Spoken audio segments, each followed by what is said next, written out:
Chat, Claude, Gemini, Grok, etc., are not here to replace you or anyone on your team. They are here to help you scale. They're here to amplify you.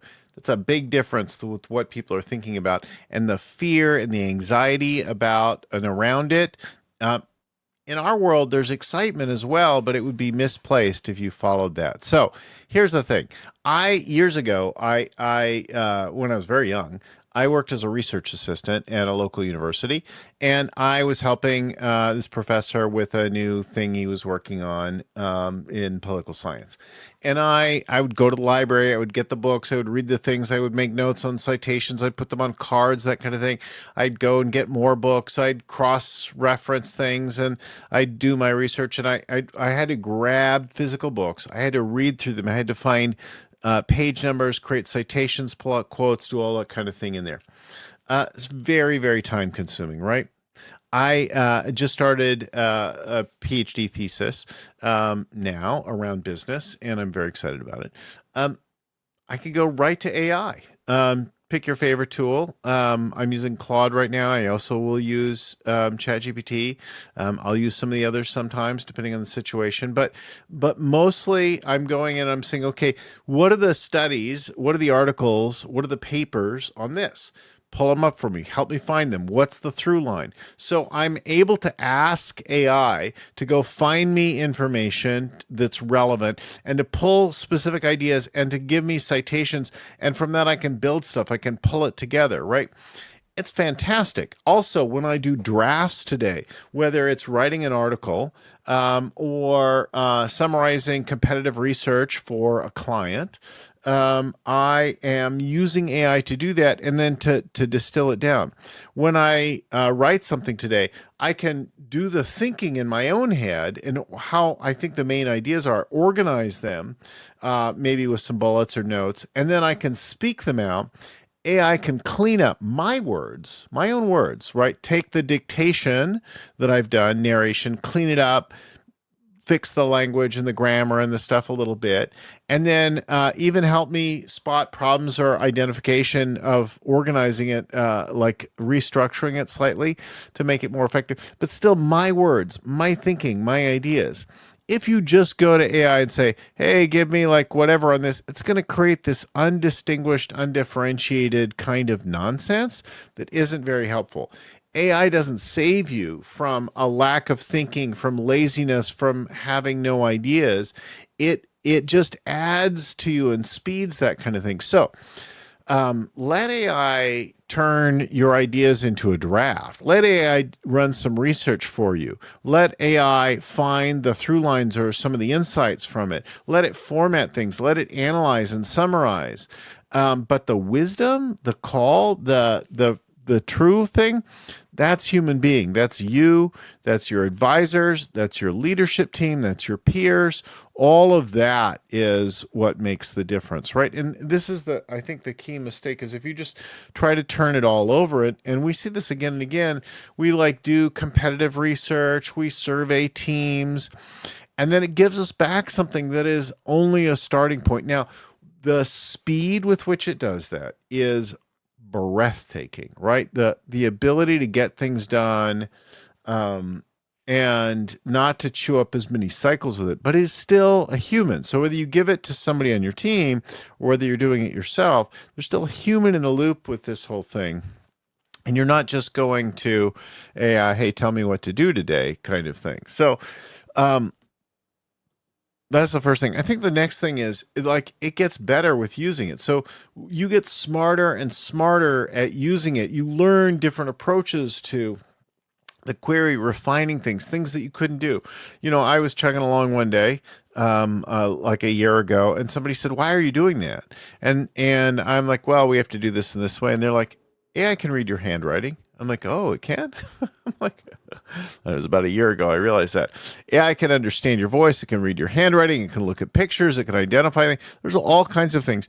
One of my friends just said, he hummed a section of a song in that he didn't know what it was that was on his mind, and AI helped him find the music. So again and again, depending on the tool, whatever it is, I can do a lot of things for you. But that core thing, like where did the melody come from and what was the relationship? That's the human bit of it. Just like the idea for what I want to study, what I'm writing about, where I'm going to look for the research, all of that it begins and ends with some humanity. So figuring out how to use AI as a lever, not a crutch, how to use it to make you better, not replace you, how to make your team better, not replace them, is really, really important. And at the same time, you will notice you and some of your people may be both excited, but especially the people, nervous about AI. They're nervous that they may be not competent with it, that other people will be more competent, or that it'll be better at them. And so they resist things. And sometimes I noticed one client company recently take a line in the sand. We're not going to use AI. AI is the opposite of what we believe in. I don't mean replace it. I mean not use it at all. So they said no, and that company has since gone out of business. So I think you want to be careful that you neither try to replace nor avoid entirely. You strike that middle balance. And keep in mind that while you may be more excited than nervous, you may be nervous about competitors doing it better, that kind of thing, but probably most of our CEOs and execs are pretty excited about this new tool. Your team is not all, though. They are worried that they may be less than competent, that they may not learn it well, that it may be too hard for them, that it may replace them. There's a lot of fear of being found out and incompetent, and you want to just kind of encourage everybody to kind of come along together, to use it every day, every hour, across almost every job, but to be thoughtful and creative. Look, we're not done. This is the very beginning of something. This whole thing's going to change a whole lot, right? And I think that this is where we want to use it and be using it every day. So here's a practice or a thing that I think that would make a big difference now. It'd be really great if in your companies, and all around, depending on the size of your company, right? Some of you, I know we have solopreneurs in here, and then we have very small teams, and then we have some very large teams that listen or watch the show. You want to start to create little user groups of people, like support groups where there's freedom to talk about, hey, what are you doing? What am I doing? You want to create informal discussion groups. I wouldn't go hiring AI experts and gurus to just get you doing the basic things. And I wouldn't be worried about that some esoteric tool out there is better at this or that than the other thing. All the basic tools that you're aware of and that you're using right now are probably fine for an awful lot of what you want to do, or they'll get fine. So I don't even think the tools matter, but just starting to find different uses for it and then lean into that. Look, I had a client recently, and they're all using and familiar with AI, but they weren't using it on the everyday things. It wasn't until I, as the coach, said, hey, why don't you use this for your estimating and proposal writing? And I don't just have one like that. I have lots of companies like that are doing that now. So multiple steps of proposal writing and drafting, of researching, and core things they didn't think that they could get involved with.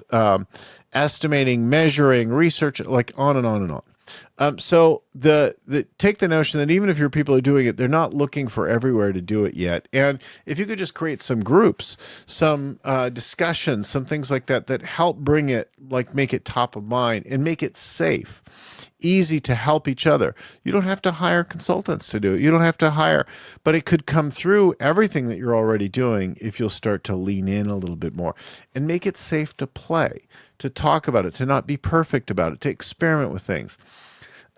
The kind of people that experiment and play with things and try things is not everyday rank and file people that run the operations in most companies. That's entrepreneurial kinds of people, entrepreneurial, innovative kinds of people, as probably like you listening or watching right now. It's also a handful of people maybe in your companies, depending on the size, but it's not the everyday. And there's a lot of people at the operational level, at the front line, back end of your business that need some encouragement, some help, some permission to play with a thing, because it's not their nature necessarily to do that and feel safe in bringing that then into the day-to-day work. And at the same time, You and they should not be deluded into or feared into thinking that it is here to do a good job replacing you. You're still central to the whole thing, right? So let's find and expand ways. The things that I do today, transcripts, meeting notes, to-do lists, synthesis survey, competitive research, what if scenarios around the sale of a company,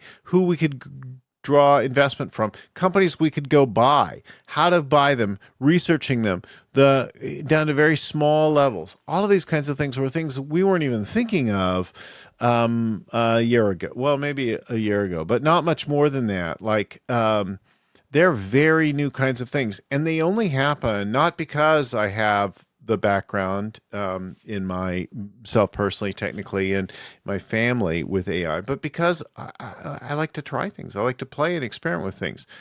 And that might be true for you also, but I would bet that until you push and work with other people and support them, it isn't true or safe for everyone on their team. So that's your task, really, is to convene some regular recurring sessions where you try things and you encourage each other to try things. You make it safe to work on these things together. Hope that's been helpful. I love to hear what you do with this, where you play with it, and where you help make it safer and easier for all of your team to try and level up and play with this powerful, powerful new tool. This is an important time that we're sitting at right now as an emergence of a new tool. Very much like when the personal computer first came and was widely available and went beyond the smaller systems and the mainframes. That once were pervasive in business before most of you can remember. My name is Bill Gallagher. You'll find our scaling up assessment, our workshops, our cohorts, coaching, that kind of thing at scalingcoach.com. Or wherever you're getting this right now, like, subscribe, turn on your notifications, share this with somebody else. It'll help them and us, and you'll be a hero for them. Thanks to my friend and mentor, Vern Harnish, and to my production team for getting this out every week. We'll talk to you again next time. Keep scaling.